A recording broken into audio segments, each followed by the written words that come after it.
You can actually say that it was a logistical masterpiece of how to structure and how to execute the entire murder machine.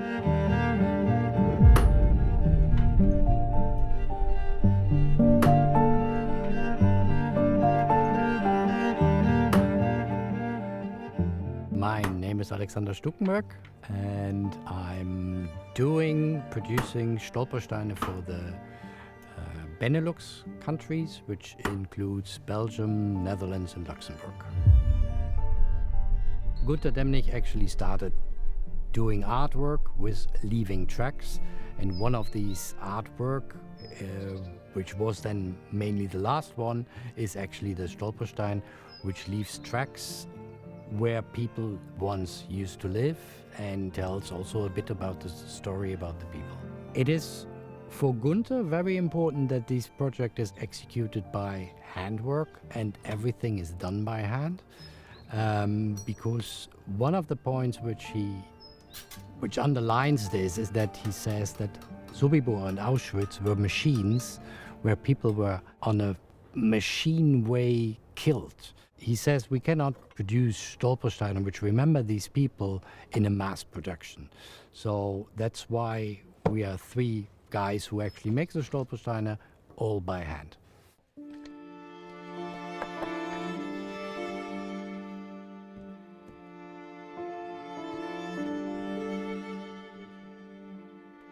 It is more the stories behind what we actually put on the plates. That are the stories of the people.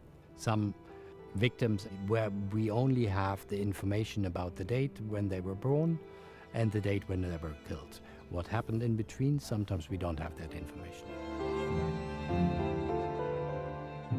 I produce 150 Stolpersteine every month in the workshop, and that are 1,800 per year. And by the number of victims of 104,000, that would actually mean that I'm probably busy the next 80 years. Yeah, I kind of have the feeling that I'm giving something back.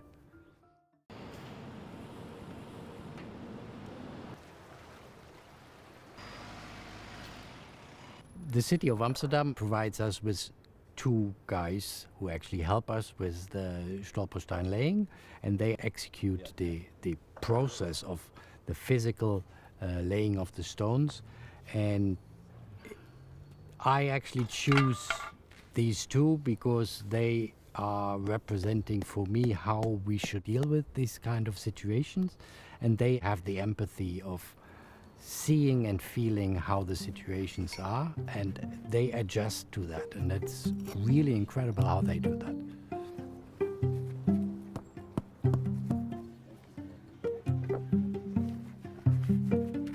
Bringing the name of the person back to the house where the person once lived. That's important, and also for bypassers, that these people lived between us and disappeared.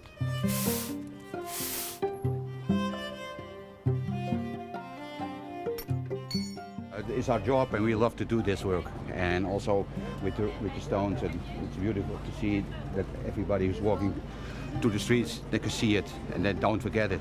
We hope so. Ze wist niet, dat is een oom van uw vader? Nee. Het is allemaal verzwegen, allemaal voor ons. Yeah. I'm Anne Huitzing. I work as a volunteer for the Stolpersteine project, and I do the planning of the placement of the stones, and I accompany families who are going to place a stone and with them during this process. And sometimes I do research for them. It's very personal. It tells us this is a normal house in a normal street, and people like you live there. The people who live in the house nowadays see it every day. People like you live there, and they, at a certain moment, they certainly were people who had to be deported. You had to go to a labor camp, and it was not a labor camp, this was a camp where they were murdered. It's more a confrontation. It's a daily confrontation. That's important, I think. It's like laying a gravestone. We hebben dus een band met het huis. I place Stolpersteine with the family or the inhabitant of a house every week. So there are always people passing by and starting to tell stories. Then it's fresh, it's new. You see it because it's shiny and the flowers around it. But when it's in a street just like that, it becomes normal. Hallo, jij woont hier? Ja. Oh, ik heb je een brief in de bus gedaan dat we Stolpersteine gaan leggen. Wist je dat? Nee, geen idee. Best veel post raakt hier verloren. Maar we leggen stolpersteinen van mensen die hier in de oorlog gewoond hebben, die hier weggehaald zijn en vermoord zijn. En dus op de hele Herengracht worden stolpersteinen gelegd voor al mensen te herdenken.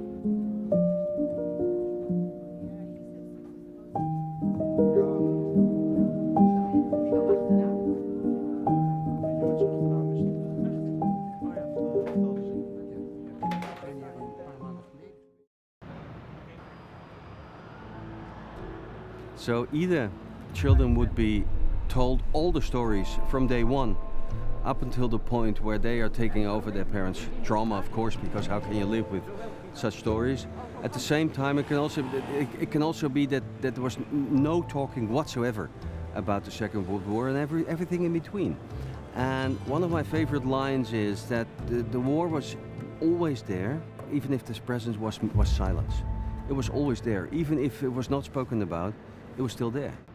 My name is Emiel Schrijver. I'm the General Director of the National Holocaust Museum here in Amsterdam. I'm involved in a lot of things dealing with the commemoration of the Holocaust in the Netherlands, including in the last couple of years the Stolpersteine. The wonderful thing about the stones is that they do exactly what you want to do in the Jewish tradition. When someone's name is still being mentioned, he's still alive, his memory is still alive. So what you do, you walk into a stone, you see the name, and if only for a split second, you stand still and you commemorate that particular person and you're being confronted with what's going on here. And that is the strength of the stone. It's not a huge event, but it's a small, internal, emotional moment. You relate to that one stone, you relate to the age of the person, you relate to where he went, and you relate to the city's history, and that's a very powerful aspect. So it's very important to do it exactly now, because if we don't do it, nobody will do it. Zijn nagedachtenis zij tot zegen. His memory will be a blessing.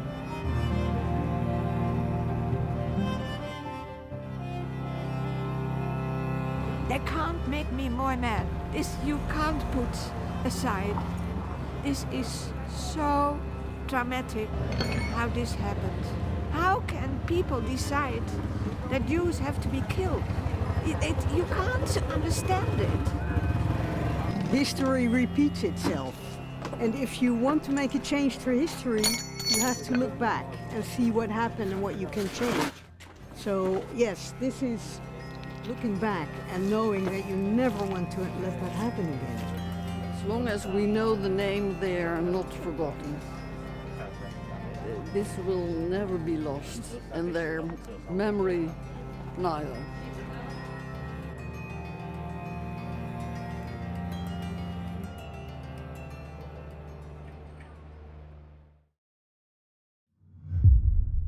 Stolpersteine is a German word, and it actually means stumbling about over something. The word has in German also a double meaning. It actually means the stone where you stumble over, but it also means a hurdle you have to overcome. And that's the moment where you actually stumble over the history. And that can only be really achieved if they are shiny and polished and clean. If people don't polish the stones, they oxidize and they turn brown. That's why it is quite important that people start polishing the stones and don't ask if you're allowed to polish the stone.